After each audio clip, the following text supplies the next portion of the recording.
મધુરા ગાવાથી કે ભજન મધુરા ગાવાથી ભગવાન નહીં મળે. હાર્મોનિયમમાં તમને હરી નહીં મળે, નરગા મંજીરા વગાડો. હવે આ હાર્મોનિયમમાં ને નરગા મંજીરા વગાડવાથી જો મારા રામની મુલાકાત થઈ જતી હોય તો ગમે તેવું ખાઈ પીને નીટીને મગનનું જીવન જીવતા હોય અને ભજન ગાતા હોય અને ભગવાન મળી જવું. ભગવાન ક્યારે મળે? હે જી હાચા વિના સાહેબ રીજે નહીં. સચ્ચાઈ જીવનમાં હોવી જોઈએ. ભલે 56 ભોગ ધરવાથી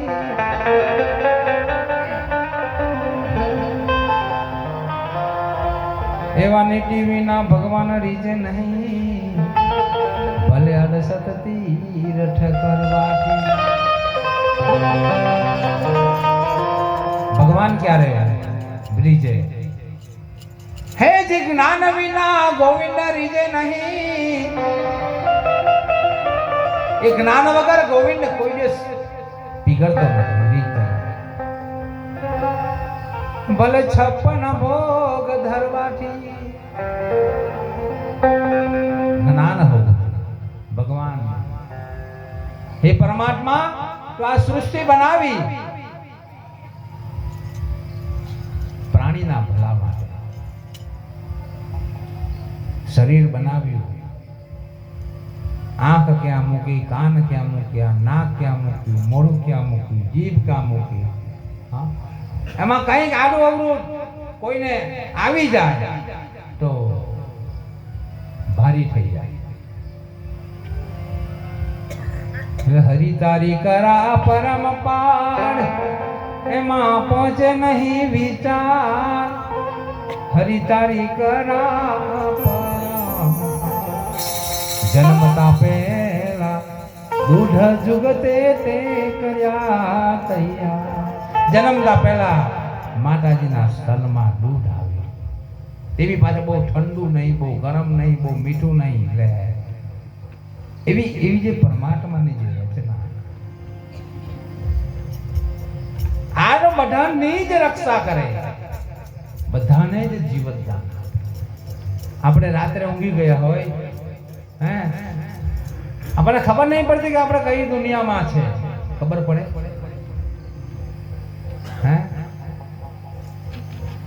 આપણે ઘરમાંથી કોઈ ઉઠીને બહાર નાહી જાય તો ખબર નહીં પડે. બાજુમાં હુતેલું બૈરું બહાર નાહી જાય તો ખબર નહીં પડે.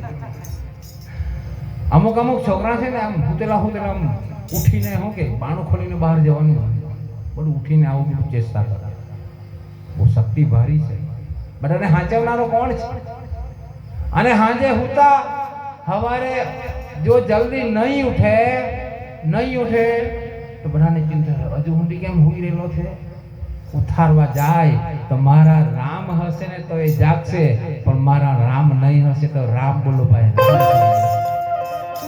અને એકવાર રામ બોલો ભાઈ રામ થઈ ગયા પછી તારી કોઈ કિંમત નહીં.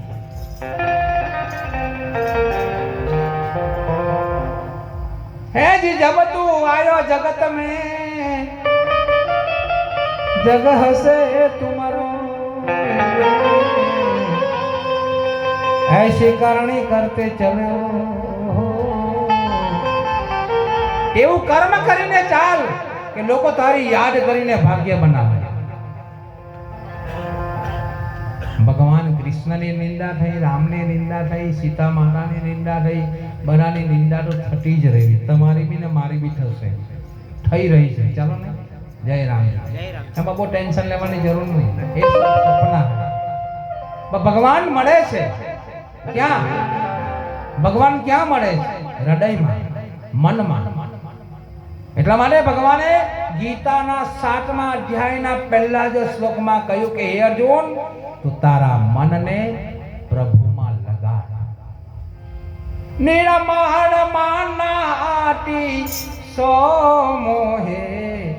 જેનું મન નિર્મળ છે ને, હે પાર્વતી, તે ઇન્સાન મને બહુ ગમે છે. જેનું એનું મન નિર્મળ બન્યું છે એના પર હું ઘણો પ્રસન્ન થઈ જાઉં. અને કબીર સાહેબ કહે છે ભગવાન ક્યાં પ્રગટ થાય? કબીરા નિર્મળ મન ભયો. અરે વાહ! જૈસે ગંગાની. તમારું મન જ્યારે ગંગા જેવું પવિત્ર થશે, કોઈ મા બહેન દીકરીને જોઈને મન ખાતું ન થાય, ખરાબ વિચાર ન કરે, મન પવિત્ર રહે. परधन पत्थर मानिए परस्त्री माट समान, इतने से हरि नहीं मिले तो तुलसीदास चमार सियावर राम. આ સિદ્ધાંત બહુ મોટા મોટા ચાંદલા કરવાની ને ભગવા પહેરવાની ઠીક છે, જે કરતા હોય તેને વંદન છે, તો પેલું તારા મનને પવિત્ર બનાવ. તારા મનને તું પવિત્ર બનાવવાનો અભ્યાસ કર. તને ભજન ગાતા નહીં આવડે ચાલશે, ધ્યાન કરતા નહીં આવડે ચાલશે, મારા કરતા નહીં આવડે ચાલે, મંદિરમાં જતા નહીં આવડે તો ચાલશે, કીર્તન કરતા નહીં આવડે તો ચાલશે, અને કીર્તનમાં નાચતા નહીં આવડે તો ચાલશે. તો અંદરથી પવિત્ર બનવા માટેનો અભ્યાસ કર. કારણ કે તારે જો ભગવાનને વાલા થવું હોય, પ્રિય થવું હોય, તો મનને નિર્મળ ને પવિત્ર બનાવ. અને ભગવાન કહે છે કે જો મન પવિત્ર બનશે તો મને પ્રગટ થતા વાર નહીં લાગે. કબીરા નિર્મળ મન ભયો જૈસે ગંગા.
મારે કે સંહારે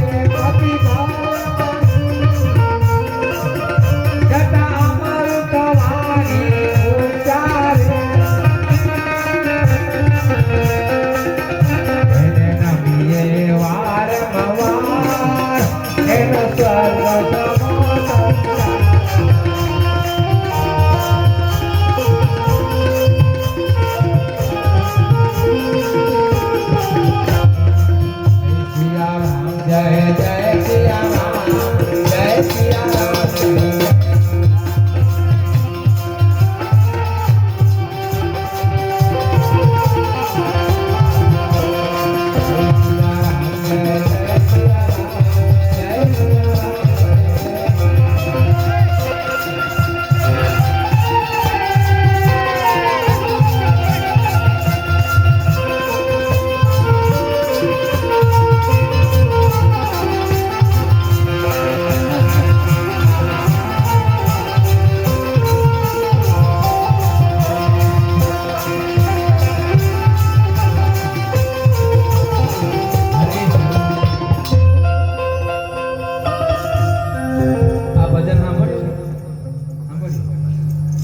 જેના ઘરમાં સદગુણી ના તેનો સ્વર્ગ સમો સંસાર ખેંચે ગૃહાશ્રમ શ્રમનો ભાર તેનો થયો બેડો ભાર ગૃહાશ્રમની જવાબદારી લોટ ઘટી ગયો મરચું ઘટી ગયું મીઠું ઘટી ગયું સંભાળ રાખીને ઘરમાં જય રામ મીઠી વાણી મુખથી બોલે ગણે પતિને પ્રભુની તો મીઠી વાણી કોઈનું ખોટું લાગે આપે બાળકને સંસ્કાર પછી આગળ છે દુઃખમાં સૌને ધીરજ આપે સેવા કદી ન કરતા ઠાકે સાસુ સસરા દેવ સમાન એનો સ્વર્ગ સમાન હાવ હરણ દેવ સમાન અરે હાવ ચાવું નહીં પાય ડાક્ટર જલ્દી પૂરા જાય તો હાવ એમ અરે ભગવાન ઘરમાં નહીં કંકાસ ભોજને માત પદે ધારે ચરણે દાસી વૃક્ષિકા ભોજન વખતે માતાને તોલે એ પીરસે ઘરમાં કંકાસ નહીં કરે લજ્જા શરમને ઉર ધારે ઇજ્જત કરે તેથી બંને કુળને તારે પોતાનું કુળને તારે પોતાના મા બાપનું કુળને પરણીને જે આવેલું હોય તેને તારે જેનો પતિ સુખી તો સુખી ના એ માને કે મારો પતિ સુખી ખુશ તો એ સુખી એવું માને એનો સ્વર્ગ સમાન પતિ ભલે મારે કે સહારે પતિ ભલે મારે કે પોહારે છતાં અમૃત વાણી ઉચ્ચારે મધુર બોલે તેને નમીએ વાર એવી નારીને વારંવાર નમીએ એમ ભજનિક કહે છે જય રામ માતાજીને પ્રસાદ આપી ગયા હતા વિધવા બેનને સત્સંગનો કાર્યક્રમ ગોઠવાયો હતો તે વિધવા બેન આવી અને એના ઘરે જઈને લાવ દીકરા બોલો કેટલી ગેરંટી મેં તને પ્રસાદ આપ્યો છે એને છોકરો જ થશે અને 18 વર્ષે હું આવીને છોકરો માંગ્યો હવે એ તો પ્રસાદ ખાધી નહીં હું વિધવા અને વિધવાને મહિનો રહી જાય તો સમાજ મસ્કરી કરે ને સમાજ ફેંકી દે ખોટું કામ કર્યું હવે આ પ્રસાદ તો મેં ફેંકી દીધી ક્યાં ઉકરદા પર આ સંતની પ્રસાદી જોજો હકે જે સંત પ્રસાદ આપે ને કે સામાન્ય નહીં હોય તપસ્વીની પ્રસાદી એ અજ્ઞાની લોકોને કઈ ખબર નહીં પડતી સંત ધારેથી કરી શકે એવો પાવર હોય છે ભક્તિમાં આપણે પણ જો ભક્તિ કરીએ તો આપણામાં પણ એ પાવર પ્રગટ થવા વગર રહે નહીં જય શ્રી કૃષ્ણ છે પાવર અંદર છુપાયેલો છે સાધના કરવાની જરૂર છે તપસ્યા જ બ્રહ્માજી ને એ પરમાત્મા જ્યારે ઉત્પન્ન કર્યા ને ભગવાનના નાભી કમરમાંથી કમર ઉગ્યું જરબંબાકારમાં કમર ખીલ્યું ત્યાં ભગવાન પોતાની ઈચ્છાથી બ્રહ્માને પ્રગટ કર્યા બ્રહ્મા પ્રગટ કરી ચારે બાજુ જોઈ છે કોઈ દેખાતું નથી ચારે બાજુ પાણી પાણી પાણી ત્યારે પરમાત્માએ તપ તપ તપ 3 વખત આકાશમાં તું તપસ્યા કરશે તો તારી અંદર છુપાયેલી શક્તિ જાગૃત કરવાનો પાવર મારી પાસે છે એક રહસ્ય પરમાત્મા એટલે પરમાત્માને જ્યારે ગુરુદેવ સમજાવે ત્યારે આપણને ખબર પડે કે શક્તિ શું છે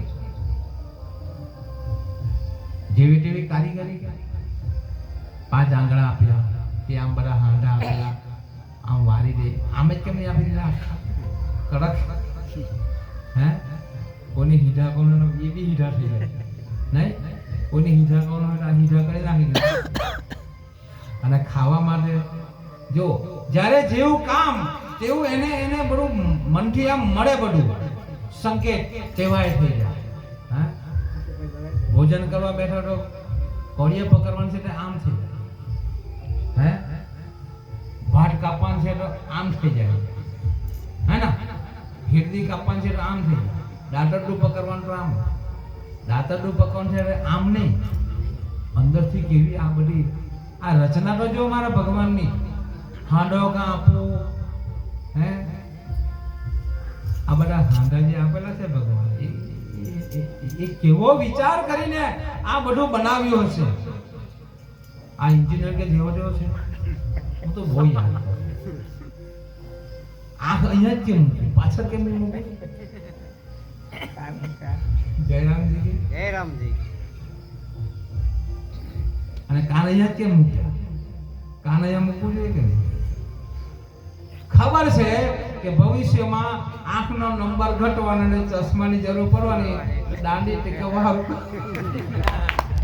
જયરામજી હરી તારી કરા પરમ પાર, એમાં પહોંચે નહીં વિચાર. તમે કોઈ પંથના નથી, કોઈ સંપ્રદાયના નથી, કોઈ વાળાના નથી. તમે એક મારા પરમાત્માના અંશ છો. અને એ પરમાત્માના થઈને ગોપીઓ ભજન કર્યું, પરમાત્માના થઈને ગોવાળિયાએ ભજન કર્યું, પરમાત્માના થઈને નરસૈયાએ ભજન કર્યું, પરમાત્માના થઈને સબરીએ ભજન કર્યું, પરમાત્માના થઈને નરસૈયાએ ભજન કર્યું, મીણાએ ભજન કર્યું, સબરીએ ભજન કર્યું, અને પરમાત્માને સ્વીકારી લીધું. આપણે પણ પરમાત્માના થઈને ભજન કરીશું ને તો આપણને પણ પરમાત્મા સમાવી લેશે. અને પરમાત્મા જ્યારે એના સ્વરૂપમાં સમાવી લેશે ક્યારે? કે આસારામજી બાપુ કહે છે, ઈશ્વર કે સિવાય કहीं भी मन लगाया, ઈશ્વરમાં તું મન લગાવ તો જ તારો બેડો પાર. ગોપીઓ બધું કામ છોડીને પરમાત્મામાં મન લગાવતી હતી, ઘરનું કામ કરતી હતી, સફાઈ કરતી હતી, બધામાં હરે કૃષ્ણ હરે કૃષ્ણ હરે કૃષ્ણ હરે કૃષ્ણ. તમને ગુરુ મંત્ર આપ્યો છે, કોટી નામ સંસાર में ટેસા મુક્તિ નહીં.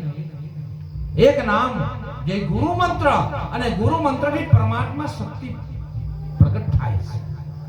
તમે ગુરુ મંત્ર જપો, એટલો પાવર છે. પેલી વિધવા બેનને મચ્છંદનાથ મળીને કહ્યું કે ક્યાં મારી પ્રસાદી ક્યાં મૂકી? આ ઉકરદા છે, ઉકરદા પાસે મચ્છંદનાથ ગયા, ધ્યાન કરીને જોયું,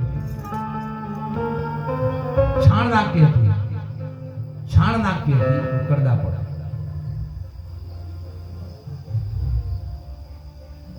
જ્યારે મચ્છંદનાથ બોલ્યા, બેટા મચ્છંદર, બેટા ગોરખ, બેટા ગોરખ, બેટા ગોરખ બહાર આવ. હે સનસનાટ ગોરખનાથ ઉકરદામાંથી બહાર આવીને મચ્છંદનાથને પગે લાગ્યા. બનેલી ઘટિત ઘટના.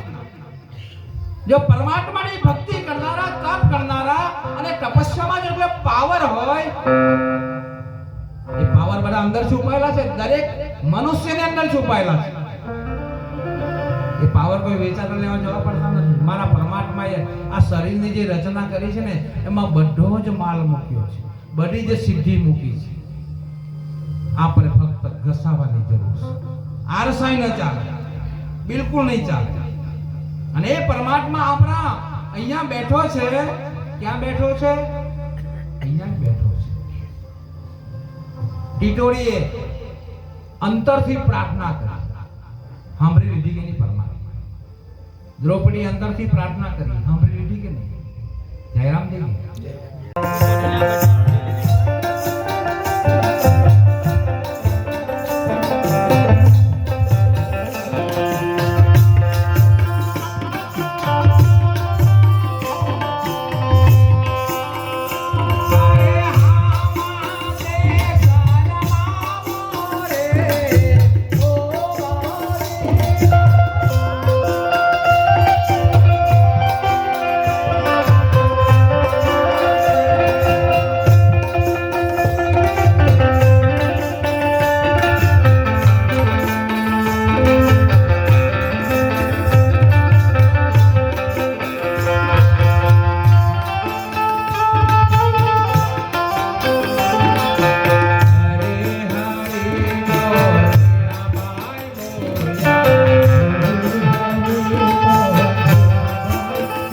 Thank you.